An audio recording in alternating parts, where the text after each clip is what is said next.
God, indivisible, with liberty, justice for all.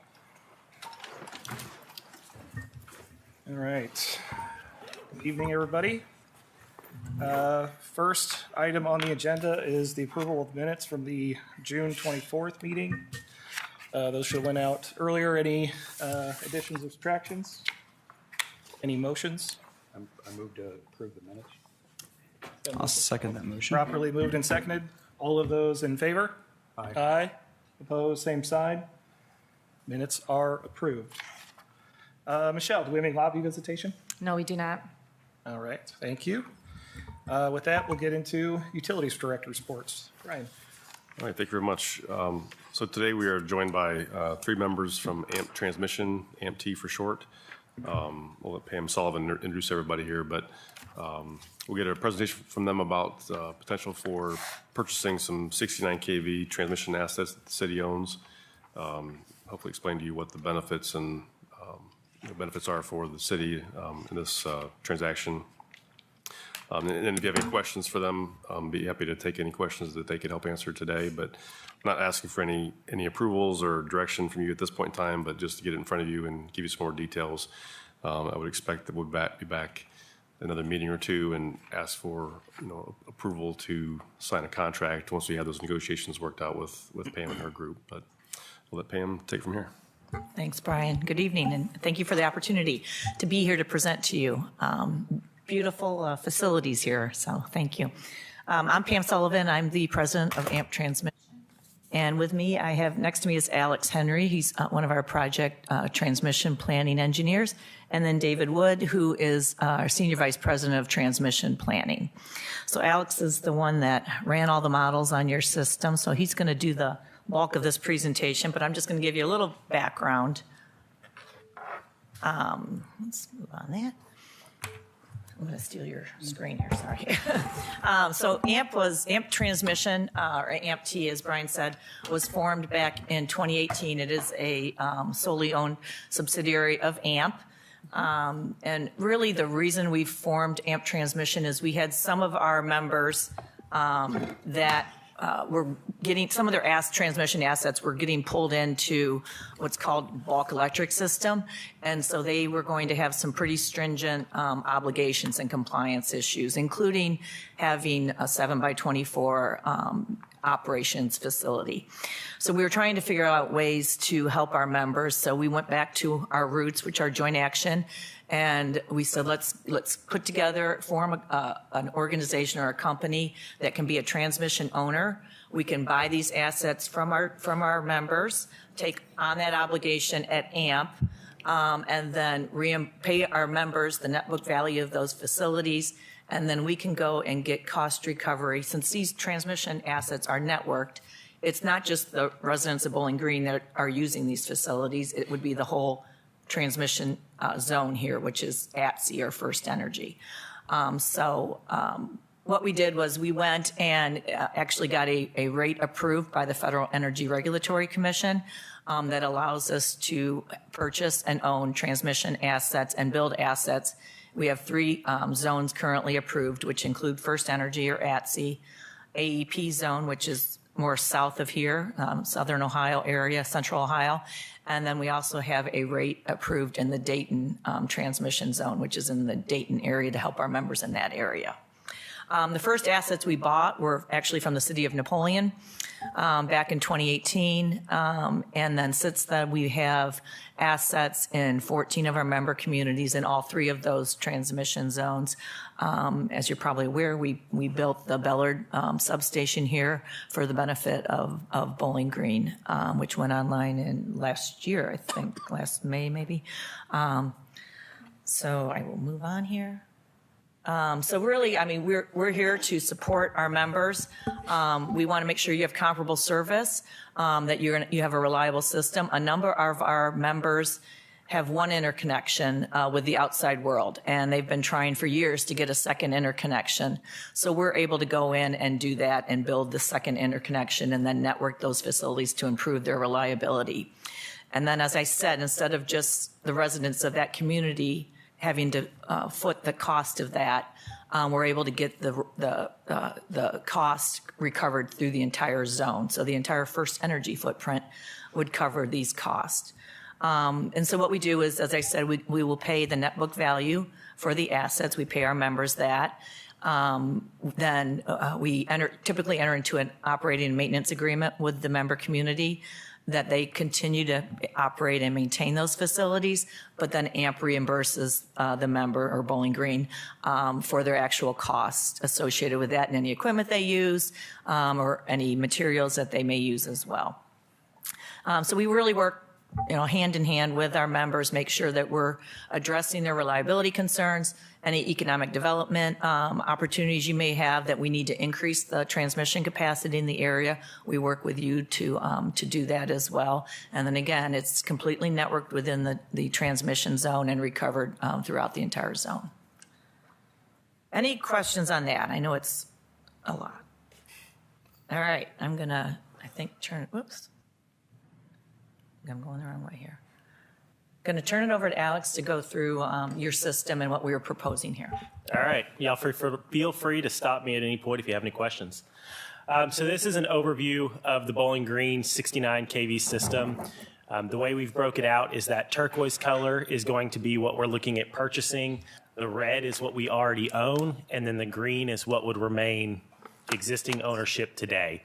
So what we're looking at purchasing would be the Bishop Road Station, the line between Bishop and Bellard, and then the Bellard to Poe Road Station, the Poe Road Station, and then Gypsy Lane as well, and then the line in between those. In case you're not familiar with the aerial map of this, we wanted to include it. We kept the same color code, so the turquoise is what we are looking to purchase. Bellard is up here in this corner right here. And then we'll purchase all of this in turquoise, and then the green will remain under Bowling Green ownership. So an overview of the assets that we're looking to purchase. We're looking to purchase, like I said, the Poe Road to Gypsy Lane 69 kV line. This one was approximately 1969 timeframe when it was built, and it's 3.5 transmission miles. The Bellard to Poe Road line was built in 1980, and it's about 1.5 miles. The Bellard to Bishop line is from 1992, and it's about 0.6 miles. Poe Road to Tentagony was built in 1966, and it's approximately 2.7 miles. And Brem to Bishop, which is another 1992, and it's 0.6 miles of transmission circuit. In total, it's 8.9 miles of transmission conductor and 7.8 miles of transmission structures. The difference comes there. Some of these circuits are double circuit, so you've got two different lines on the same structures. So that's kind of where that difference comes from. Alex, what was your rationale in determining what portion of our system to purchase? Yep. So we try to, a lot of our members have what we call behind the meter generation, where the city owns generation that's used for the purpose of peak shaving or even just serving their own communities. We cannot own stations where that directly connects. And so that's what led to where that breakdown is that's the delineation point that we can own so that the city retains all of the benefits associated with that generation that you currently own. Okay. In accordance with those, we're going to purchase the Poe Road 69 kV station, the Gypsy Lane 69 kV station, and the Bishop Road 69 kV station.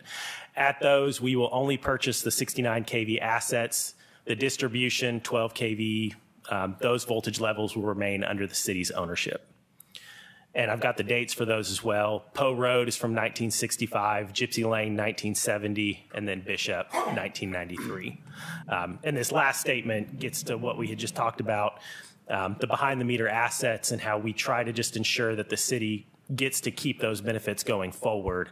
And so that has limited us to just that western side of the system. So the benefits of an AMP-T purchase for Bowling Green is it will relieve the costs associated with the aging assets and other reinforcement needs in the area. So 6.2 miles of transmission line in the proposal have exceeded or are approaching the end of useful life. When we look at useful life, we kind of use an industry average. So that's what we're looking at for the end of useful life. The replacement of these assets is expected to exceed $10 million. We used a cost estimating tool that just uses general cost across utilities to come up with those numbers. And then Poe Road and Gypsy Lane stations both have equipment that have exceeded their useful life. And then we're going to talk later on about a rebuild of Poe Row Station. The estimated cost to rebuild that station is about $12 million. So as Pam alluded to, once we make this purchase, Bowling Green would continue to operate and maintain the facilities that we purchase. We will also reimburse Bowling Green for all operation and maintenance costs through our operating agreement between AMP-T and Bowling Green. That is already in place for the Bellard Station, so these assets would be added to the existing AMP-T Bowling Green operation agreement. Is that agreement for a set period of time that would be renewed on some regular cadence? Yeah, it's, I can't recall what the original term is, but it's evergreen. Yeah. Okay, thank you. We just included a couple examples of what the stations look like, what Bellard looks like versus what Poe Road would look like. This is good to look at for some of the future slides for some of the things that we've looked at in the area. Bellard is up there in the left-hand corner and Poe Road is down here in this corner. So the net book value process that we go through, when we purchase assets, we have to purchase them at the net book value. The way that is done is we hire a third-party utility consultant who comes in. They work with the utility, they work with the city, get receipts, get initial values of everything, what installation costs were, and then they go through a process to come up with what the net book value today is. So right now, the net book value for the Bowling Green assets is about $4.625 million. These are the assets that we would purchase. So Poe Road came out to about $1.51 million. Gypsy Lane came out to about $1.21. Bishop Road was $1.618. And then the transmission line portion was about $0.646 million for the total of $4.625. And that would be the purchase amount that we're talking about for this project. So the typical purchase process that we go through, these are all the steps that we go through anytime we purchase assets from any of our members. So we start by compiling the transmission system data, both electrical so that we can build models and just have those records, and then also the financial records. Any money that you guys have put into the system, we want to make sure that goes into accounting for the net book value. And then we also conduct power flow and short circuit studies. This helps us with two things. It really helps us identify any violations that could preclude the system from operating fully networked, and then also determine the system's load serving capability and understand the proposed, any proposed reinforcements that we're looking at and how that's going to impact that system. And then we go on to conduct a net book value evaluation using one of the two available methods, either historical purchase orders and financial records, or there's also a Handy Whitman tool out there. And like I said, that is to determine the appropriate value of the assets for inclusion in the AMP-T purchase and to come up with that baseline value for those assets. Once we go through that, we'll develop any associated agreements for the acquisition of the 69 kV assets. That's the point that we're at right now, is going through that phase. We would purchase, land lease, easement assignments, and then the operation and maintenance agreements as well. And then negotiate terms and conditions of agreements, perform due diligence, obtain city approvals and AMP board approval for the sale/purchase, and then we will close on assets, and then that's when we would come in and begin making any necessary upgrades to the system. So some of the upgrades that we're looking at in the Bowling Green area, we always try to work with our members on any upgrades that we're looking at. We look to reinforce the transmission system by reviewing for any potential thermal or voltage violations when we look at our power flow models, just any overloads or concerns the area may have, and also long-term needs. Our reinforcement project needs identified will be based on NERC, PJM, and AMP-T planning reliability criteria. And then some of the areas that we've already looked at and are looking at reinforcements after we make this purchase would be there's a Portage Tie project / Poe Road project that AEP has proposed. There's also the Gypsy Lane 69 kV station. Right now, there are some concerns with the way that the relaying and the protection operates at that station, so we would look to upgrade that station. We are looking at that plan right now. And then the Poe Road to Tintagony 69 kV line. Like we talked about earlier, I think it's from 1966. It's reached about the end of its useful life, and it's also an older style conductor. It's 250 copper. So we would evaluate that against our end of life criteria to determine when that would be rebuilt. And all of these projects, as Pam said, would not go directly towards Bowling Green. They go into the ATSI rate, the ATSI zone as a whole, and then Bowling Green just pays their portion of that. So the AEP AMP-T First Energy Portage Tie project, this is a project that AEP proposed a couple of years ago. They're looking for a new connection because Portage and several other of their stations are fed radially out of AEP's North Baltimore station. And a new connection to Bowling Green will allow AEP to keep these stations uninterrupted for an unplanned outage. The benefit to the Bowling Green area is, as part of this project, Poe Road Station will be rebuilt to a ring bus, and this greatly increases the reliability and flexibility for maintenance over the existing single bus layout. So AEP, AMP-T, and FE have been working and finalized a scope for this project, and we've got those details in the next few slides. So we've completed pre-engineering of the project, and what we're looking to perform would be the following, and this is what would impact the city itself. At Poe Road, we're going to rebuild the 69 kV portion of the Poe Road to a 6-breaker ring bus with all new equipment. The 12 kV distribution will remain unchanged. The transmission line portion will consist of rebuilding about 3.5 miles of the Poe Road to Gypsy Lane line with new steel poles, and then building 3.5 miles of new single circuit transmission line.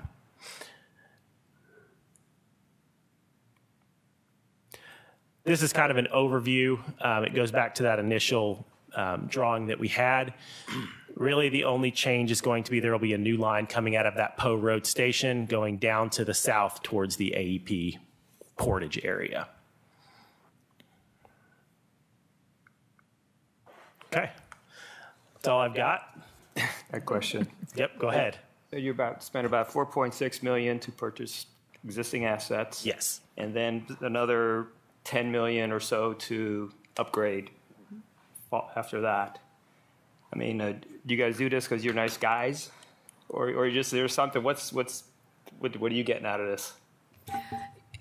So I don't know how familiar you are with AMP, but we're a member organization, so we have 132 public power communities that own AMP. So Bowling Green owns AMP. We really started this, as I said, to help our members with some obligations they had. But if you think about it, our members, that have networked facilities, it's not just, Bowling Green that's using those transmission facilities. Really, the whole zone is taking advantage of them, using them, but the city is paying for that portion of it. So what we're doing is by forming a transmission company, we are able to be on a level playing field with First Energy and AEP. So we have an agreement, a transmission owner to transmission owner agreement with them that makes it that they have to work with us. They can't not. So instead of, they see Bowling Green as a customer, they see us as an equal transmission owner. So what we get out of it, quite frankly, is AMP. We get a margin on that's paid by the entire zone that's right now stays within AMP. But as far as it's got about say $15 million. How do you recover that? We have a rate that's approved by the Federal Energy Regulatory Commission, which we project what our costs are going to be. It's a formula rate, so it's forward looking. We project what our costs are going to be. We get those revenues every single month, and it's paid by the transmission organization, PJM in this case. And then it's recovered. PJM collects it from everyone that's connected to the First Energy system. So it's kind of like to expand your footprint kind of thing? Yeah. If I could, Rick, Sure. so So imagine First Energy, they're the big transmission player in the ATSI zone, right? They own the ATSI zone. They're the main owner of that. AMT has some assets in the ATSI zone and in other IOU areas. But all those transmission upgrades that First Energy is doing across their footprint, Bowling Green is helping to pay for those improvements, whether they be in Akron or other parts of northern Ohio, or places that aren't even close to Bowling Green. We are paying a portion of that improvement because we are part of the ATSI zone. And so when we have on our AMP bill, there is a transmission charge, and we talk a lot here about 1 CP and 5 CP charges. And the 1 CP is the transmission charge, and that is what determines what we will pay to First Energy to maintain the transmission system. A part of that cost, what Pam has described, a part of that money that First Energy collects as part of the ATSI zone improvements will go to AMP Transmission to pay for those improvements that will be done here locally. But people from, for example, Akron area will help us to pay for these improvements because they are tied and part of the ATSI zone. Everybody that's in the ATSI zone will pay for these improvements as well. So they have a cost recovery structure. They're able to take advantage of certain opportunities that we are not, because we are not a transmission owner. And we cannot go to those other entities and say, hey, would you be nice people and help us to pay for these because we're part of the ATSI zone too. They'll say, well, you're not a transmission owner, so you have no rights to those dollars. But AMP Transmission, as a transmission owner, does have rights to collect on those improvements if they own the asset. They can't come and do it for us without owning the asset, which is why it was important for, like Napoleon, for example. They had certain NERC requirements they were having to meet, and as a small utility, that was difficult for them to staff and to maintain those systems to meet those NERC requirements. AMP Transmission has much more resources and ability to comply with those requirements. And was able to help Napoleon out by buying those assets, taking Napoleon out of the picture, so to speak, but still giving Napoleon the right to use those assets to benefit their electric system. And the same would be done here. When AMT built the Bellard substation, the first proposal from First Energy was, well, we'll expand and upgrade our substation, and we'll provide you with the fourth interconnection. There was some other changes they wanted to have happen with our system. We were not really in favor of those changes, and so we talked with AMT, with Pam and her group. They developed the idea of, well, we could build you a substation right across the street from First Energy substation, give you the fourth interconnection. AMT would own it, use us to maintain and operate the system. And so now we have another partner to help us with dealing with First Energy. And for years we've been really proud of the idea that we own our own transmission system and we maintain control of that.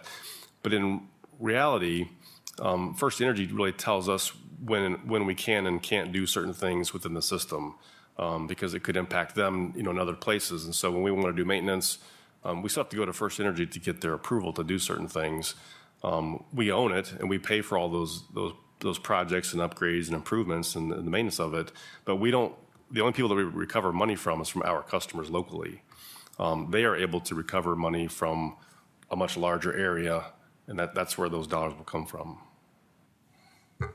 Just a quick question for our team, really, but by the time we get, rolling into this, I know we've got budget season coming up, but do we expect any major changes to like our capital funds or anything like that? If we're moving all this out, any, mentioned that the one systems or a couple of systems are in need of rebuild or repair. Is there any major changes we see on our side from that end?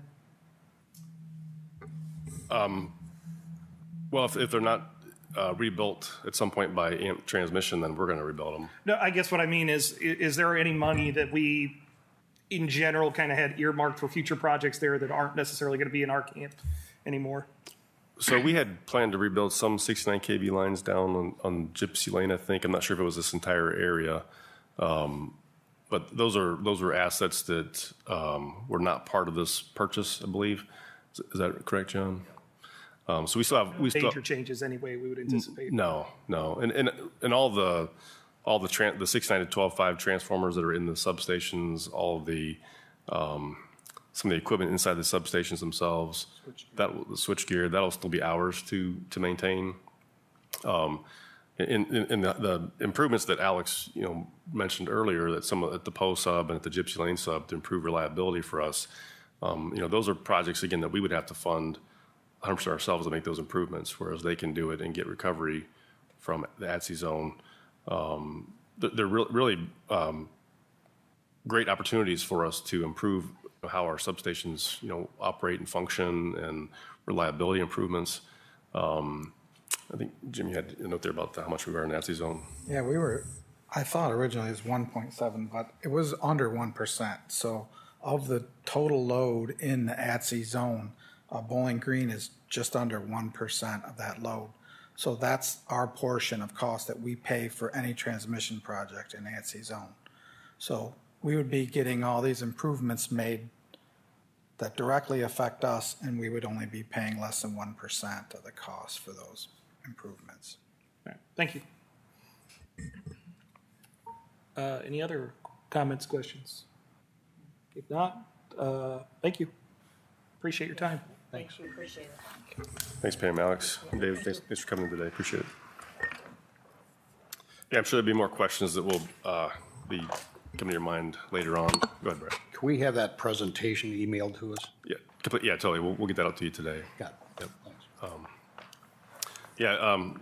Be more questions you might think of, down the road, and we'll continue to work with AMT and get this to more of a final conclusion, or where we can present it to you for some consideration.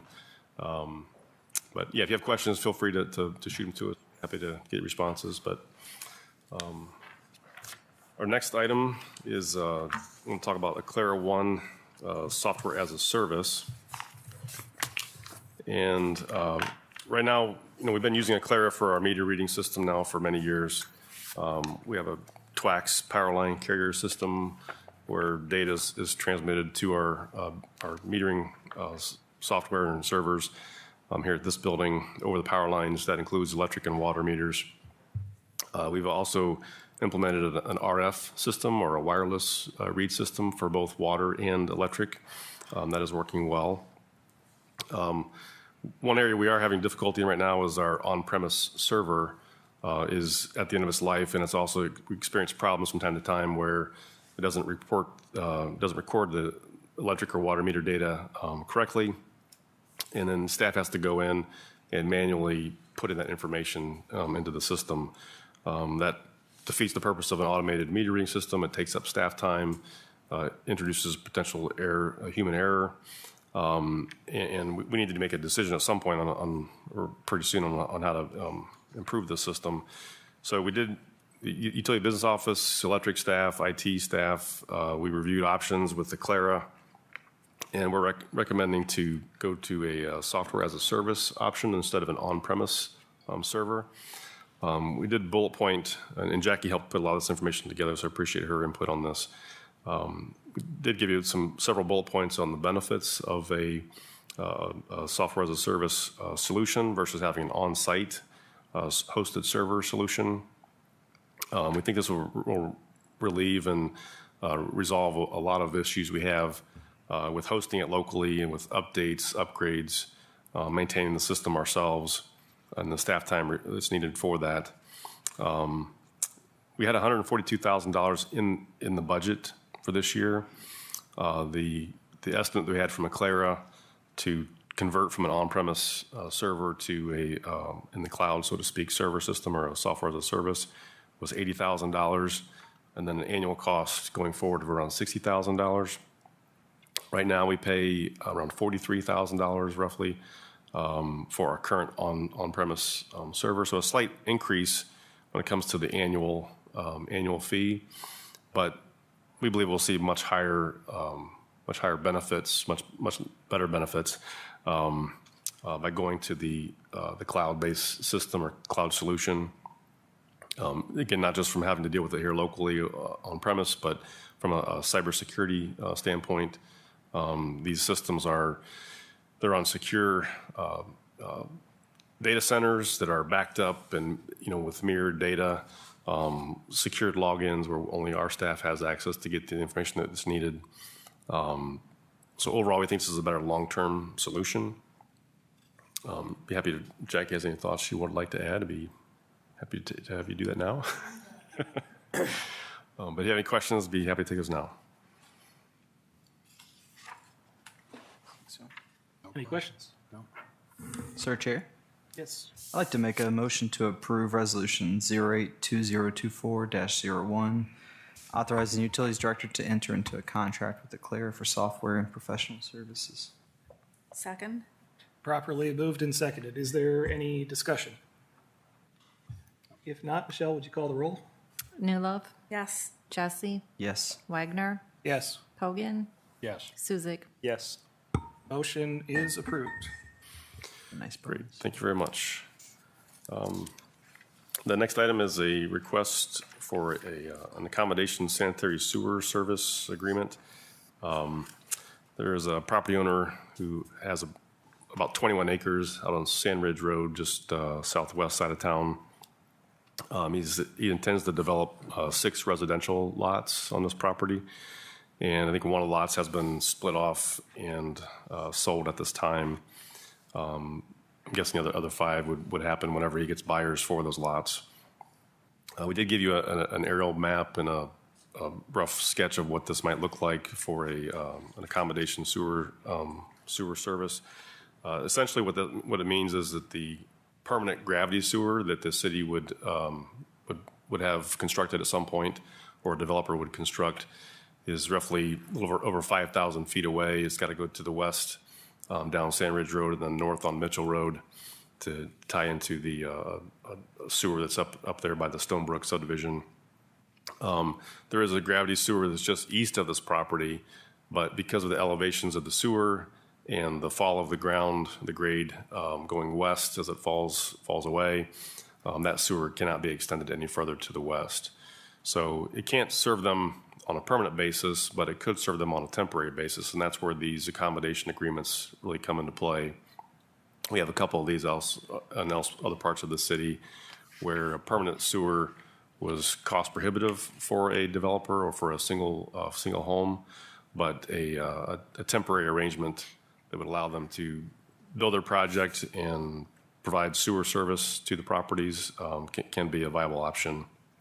So we support this, and we recommend the board approve this accommodation agreement that would essentially allow the owner to construct a private grinder pump system and a private force main system that would be used to serve the homes out there, and then would run to the east and would tap into our manhole that's the furthest west manhole we have on Sand Ridge Road.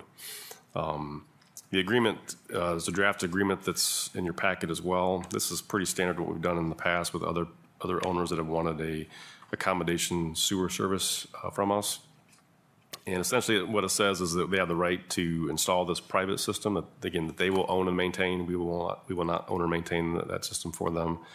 But in the future, when a permanent sewer is installed at some point by somebody, whether it's the city, a private developer, whoever else it might be, they would abandon their temporary service and connect to the permanent sewer service, as well as pay any fees or any costs associated with that sewer. So it does have some future protections in it for the city, but it also allows the owners, or the property owners, to develop the property and use it for the time being. That's what I have for the most part. Unless you have questions on this one. Brian, are they on our water and electric? Yeah, so water and electric is available out there today. I mean, BG. There's no homes out there right now, but they will be when they're. No, the BG. They're using our utilities right now, water and electric. I'm sorry. Are they using our utilities right now? They will be when a home is constructed. No, you said it says there's existing, or they have access. Oh, never mind. Okay, they have access There's- to water, our water and our electric. Yeah, we have a water that goes across the frontage. Okay, gotcha. We have electric out in the front as well that would serve us. They're adjacent to the Corp line, and so they would be required to annex per the city ordinances. But Good. okay. Any other questions?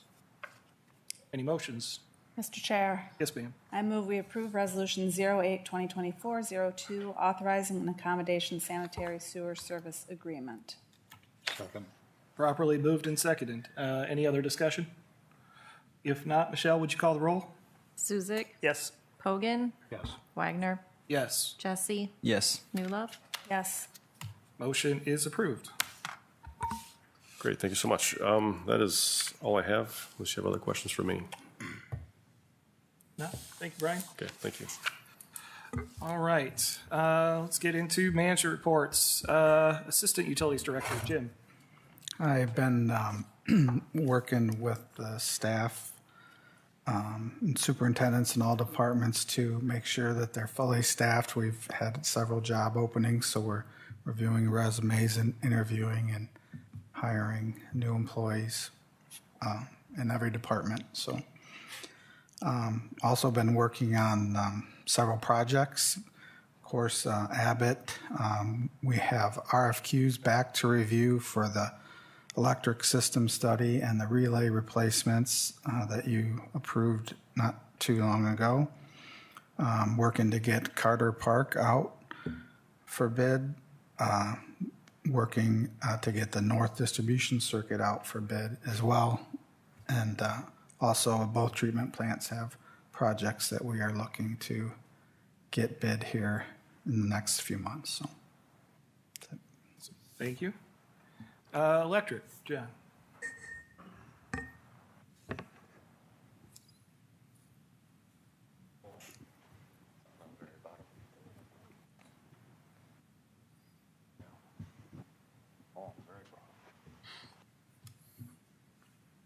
We've got crews down on Haskins Road still, changing poles. We rebuilt a line for the new Ag Pro on Kramer Road last couple of weeks. Yeah. We put in new lights.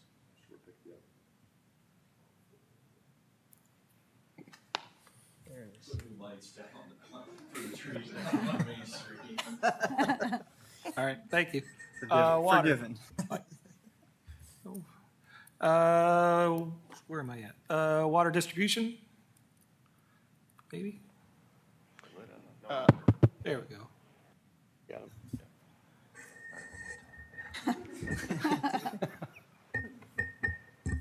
All right, where are we at? Let's see. You got me all messed up now. Water? No. Water distribution, wastewater? We're making a final push for the service line verification. I got pretty much my whole staff committed to that right now, just to try and push through it. So, and when we get a chance, we're gonna start working on wire-to-wire efficiencies on our pump stations. So, All right, thank you. Water pollution, John. No report this evening. Good. Business office, Jackie. I'll say no report, just so I don't have No report. All right. Official reports. Mr. Mayor? No report. Administrator, I don't see Lori. City Attorney? No. Public Works? No. Engineering? Brian? South Main water line, they're up to just north of Napoleon. The progress has gotten quite a bit slower. You may have noticed over the last couple weeks or few weeks due to rock. They're hammering about 2 to 3 feet of rock now, so they're only getting maybe 40 feet a day where they were getting closer to like 300. So it's slowed down, but hopefully the rock drops. They'll keep moving north and get that finished up here this year.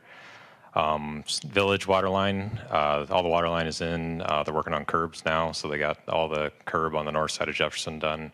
Now they're working their way down the east side of Fort. They're doing all the non-water line side curb first, and they'll switch and do the water line side. So that's coming along good. That's all I got. Excellent. Thank you. Communications, Amanda. Just a reminder that the Climate Action and Resiliency Improvement Plan was emailed prior to this meeting. So if you have questions while you're reviewing, please let us know. That's it. Thank you. Council member reports.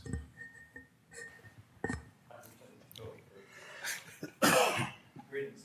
Wanted to give you a heads up that I just sent to the mayor maybe a half hour, 45 minutes ago, some initiatives that are related to our council strategic planning goals of increased emphasis on streets, sidewalks, and drainage. And some of those initiatives will very definitely need your input. And I was in a bit of a conundrum, actually, when to include you all. And not if, definitely not if. And what I thought was, out of respect for your time, and hopefully you know that I deeply respect this board. All you have to do is once or twice a month look in that corner, and you'll see that I do respect this board. So it's very vital that you have input in some of these initiatives. But the conundrum was, do I include you earlier or later? And if I do it earlier, it's in draft form. So there's going to be some changes. The administration will give some very valuable input. So I thought what would be good is get that kind of hammered out, that phase, and then take the result to you and include you in subsequent discussion. So I just wanted to give you a heads up. There's some items that may impact some budgeting or whatever that you may have for this.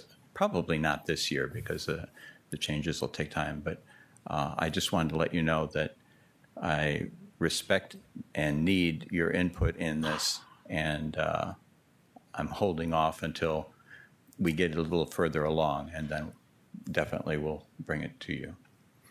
Any questions? Thank you. Really appreciate you too. Thank you. All right. Boardroom reports. Anything? No? New business? Unfinished business? Do I have a motion to adjourn? Oh, did Amanda leave? She stepped out, yeah. Oh, I was gonna say, if we have any questions, do you want us to address them to Amanda, or who should we address them to? On the For the action cap, plan. the cap plan or the climate plan. climate action plan. If you want to send it to me and Jim and Amanda, Okay, and then we'll make sure everybody. we have it covered, and then we'll Okay. get a response back to you. Okay. That'd be fine. All right. Do I have a motion to adjourn? So moved. Second. Properly moved and seconded. All of those in favor? Aye. Opposed, same sign. We are adjourned. Thank you, everybody. I'll get those real quick.